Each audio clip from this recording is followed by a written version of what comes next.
Arjun son of Vyjayanthi movie ఎలా ఉంది భయ్యా? నేను ఇప్పుడే Arjun son of Vyjayanthi movie చూశాను భయ్యా. బాబా సినిమా ఉంది భయ్యా. చాలా రోజుల తర్వాత ఒక అమ్మకి, మన కన్న తల్లికి మనం ఎలా రెస్పెక్ట్ ఇవ్వాలో ఈ సినిమాలో చూపించాడు భయ్య.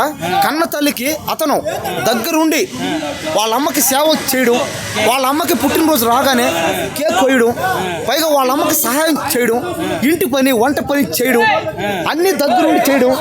కాబట్టి ఏంటంటే ఇదంతా కూడా ఖచ్చితంగా ప్రతి ఒక్క కొడుకు, ప్రతి ఒక్క తల్లికి కొడుకు ఈ సినిమా చూడాలి. ప్రతి ఒక్క తల్లిదండ్రులు ఈ సినిమా చూడాలి.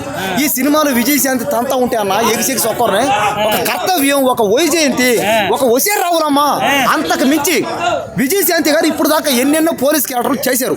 కానీ అన్నిటికంటే ఇది ఒక రికార్డ్ బ్రేక్. ఇది విజయశాంతి గారు ఏ పోలీస్ క్యారెక్టర్ చేసినా ఆ సినిమా హిట్. కాబట్టి ఈ సినిమా కూడా ఖచ్చితంగా హిట్ పక్క. కళ్యాణ్ రామ్ యాక్టింగ్ చెప్పలే, ఆయన చేసిన సినిమాలు కానీ ఆ యాక్టింగ్లు, ఆ క్యారెక్టర్లు ఎరగదీస్తాడు. కాబట్టి ఎన్టీఆర్నే కాదు అందరినీ మించి, కానీ ఎన్టీఆర్ గారు ఓకే, ఆయన దగ్గర అయినా ఈయన దగ్గర అయినా, ఆయన స్టైల్ అయింది ఈ స్టైల్. ఖచ్చితంగా ఈ సన్ ఆఫ్ వైజయంతి సినిమా ఖచ్చితంగా 1000 కోట్లు పక్క పోయింది 100%.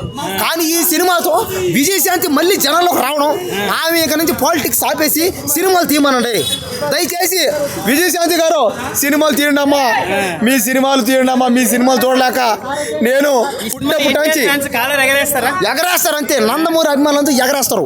విజయశాంతి గారి ఫ్యాన్స్ అందరూ ఈ దేశంలో ఉన్న ప్రతి ఒక్కరి సినిమా చూస్తారు, ఎగరేస్తారు అంతే. తెలుగు వాళ్ళకి గర్వ కారణం ఈ సినిమా.